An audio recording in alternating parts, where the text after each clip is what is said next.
All right, everyone, welcome back to Mac Street Garage. Today I'm working on my 2008 Volkswagen Rabbit with 279,878 miles on it. So with a car with this many miles, you can imagine every once in a while I get a check engine light or whatever else. I had a windshield washer fluid, check. Coolant, check.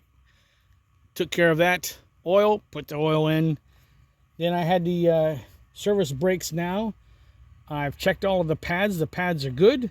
So I pulled off the left front driver's wheel because that's usually where all of the sensors are and where the most problems come from. And I found this. This is the speed control sensor. Nothing's wrong with it, but you can see the wire is frayed. It had been broken before, and the person that owned it before spliced a little wire on it, did their best, I suppose, to put some electrical tape on it. Yeah, well, that didn't work out so well. So what I have to do now is an emergency fix. I've already stripped this wire back. I'm getting ready to strip this wire back. I'm going to put them together. I have my handy dandy electrical tape. Tell you what, if you do any work, I don't care if you work on cars or not, keep a roll of electrical tape in your house. Make sure you get the good stuff. See where it says Underwriters Laboratory and the SP and all that. Get the best electrical wire or tape that you can. And in some cases, if you can get some heat shrink that has the same Underwriters Laboratory and Society of Automotive Engineers clearance, use it. You can use it repairing appliances, if you have to do a wall socket or anything like that. Always buy the best electrical tape that you can buy. I buy mine at Harbor Freight. Anyway, so what I'm going to do now is I'm going to have to put this phone down because it's too close in here for you to see what I'm doing. I'm going to splice these two together, wrap the tape on, and see if that takes care of the sensor. Stand by. All right, here we are back at the wire. Now, I should have videoed it, but I forgot.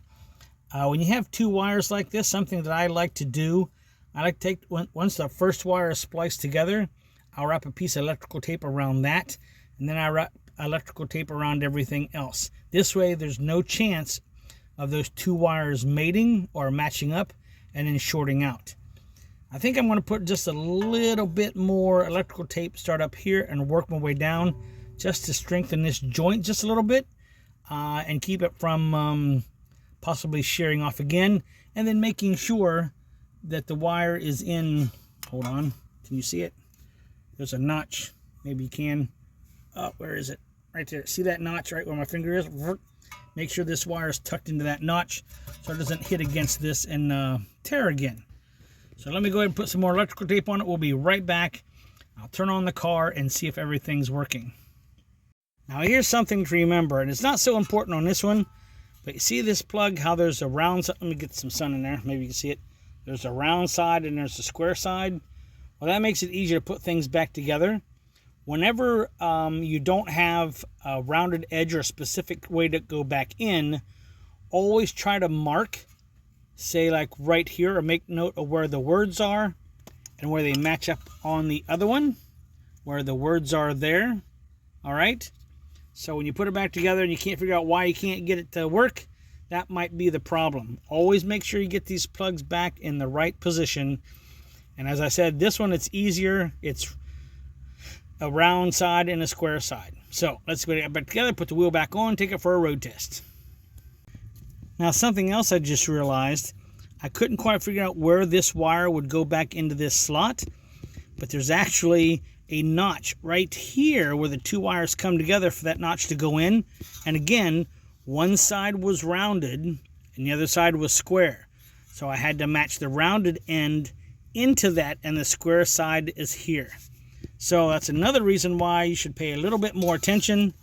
And it looks like at one time somebody had put a what do you call these things? A zip tie on to hold this wire in place, because it looked like it might have been rubbing against this shield.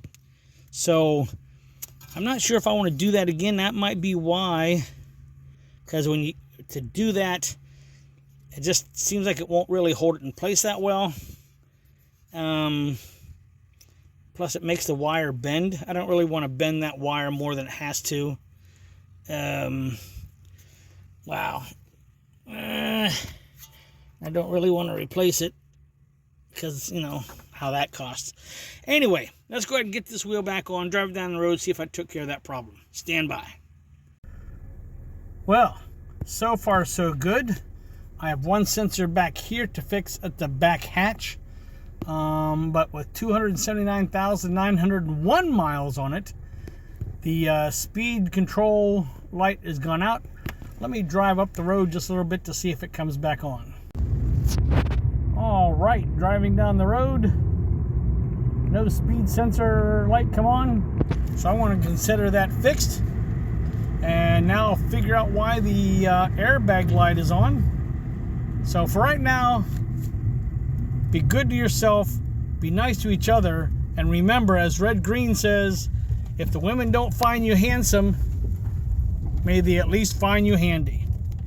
Oh, pay attention here.